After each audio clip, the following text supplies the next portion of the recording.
여기서 또 특이점을 볼 수 있는데 황제가 자기 아들을 제후로 임명할 때는 물로 내려보내고 강거강수, 강거약수, 자기도 제후가 될 때는 희수로 내려갔다. 황제가 희수에서 성장하였으니 희성이 되었다는 것은 천자가 황제에게 성을 하사할 때는 생에 따라 성을 준다고 하였으니 희수는 황제의 생이 된다고 봐야 한다. 그런데 황제는 수구에서 출생하였다고 하니 본래 수씨나 구씨를 하사해야 정상일 것으로 보이는데 본래의 성이 공손이라고 하였으니까 황제는 희성을 하사받고 헌원 언덕 구의 제후가 되었다는 것을 알 수 있다. 땅에 따라서 씨를 하사하니까 헌원씨라는 것은 헌원 봉지에 따라 씨를 하사받은 것이니까. 그러므로 황제가 자기 아들을 제후로 임명할 때는 수로 내려보낸 것에서 우리는 큰 제후 황제가 작은 제후인 황제의 아들에게 봉할 때는 수에 봉한다는 것을 알 수 있어서 황제도 작은 제후로 희수에 갔으니 작은 제후는 수의 봉지를 받고 조금 큰 제후는 구를 봉지로 받는다는 것을 알 수 있다. 황제가 태어난 곳도 수구였다. 여기서 천자와 제후의 봉지 시스템을 알 수 있다. 천자는 대평원에 거하고 큰 제후는 구에 거하며 황제도 좀 큰 제후가 되자 거헌원지구 인이위명 작은 제후는 수에 거하는 시스템을 확인하게 되는 것이다. 단군 신화 보시오. 어디에서 가항이나 수, 구에 대한 이야기는 없고 산이나 평양, 넓은 땅, 평양 평평한 남쪽 땅이 있고 백악산, 장당경, 아사달 등으로 되어 있는 것을 알 수 있다.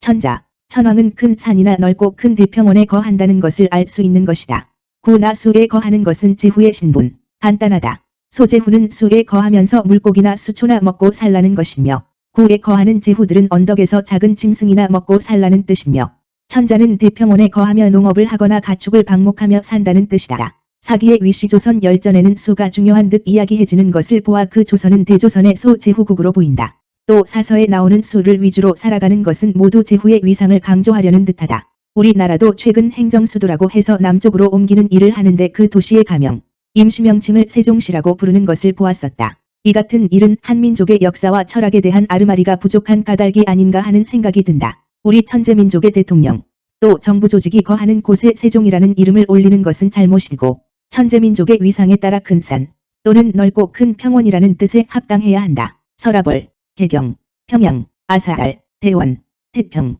천양, 평원, 태양, 대양, 함령, 뭐 또 좋은 것 생각나는 것 없나? 어쨌든 한민족의 홍익인간의 이념과 천재민족에게 어울리는 이름을 지어야 하겠다. 너무 유치하다라고 생각할 수도 있지만 그것이 아니라 기록에 있다. 한서 오행지에서 그것만 찾아서 서인이 천자가 된다는 것인데 참 이상한 말이다. 서인이라면 우리가 천자로부터 공경대부, 서인 이렇게 지위가 정해져 있다고 들었는데 서인이 천자가 된다고 하니 이상한 말이 아닌가? 사기 제태공세가의 서인이 나온다. 태공망 여상은 동해상 사람인데 그 선조가 사악이 되어 우가 물과 땅을 평하는데 공이 컸다는 것이다. 그래서 우하시 시절에 여에 봉받았다고 하는데 혹은 신에 봉받았다고도 한다는 것이다. 성은 강씨라고 한다. 하상 시기에는 신과 여는 혹시 기에 봉받은 서자의 후손이 아닌가 하기도 하는데 혹은 서인이라고도 한다는 것이다.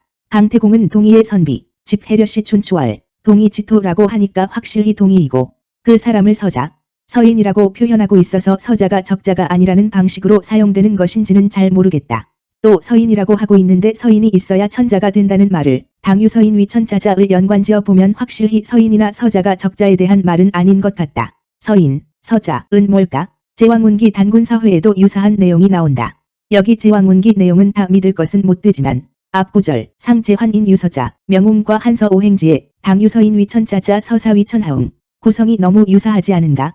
어느 것이 어느 것을 베꼈을까?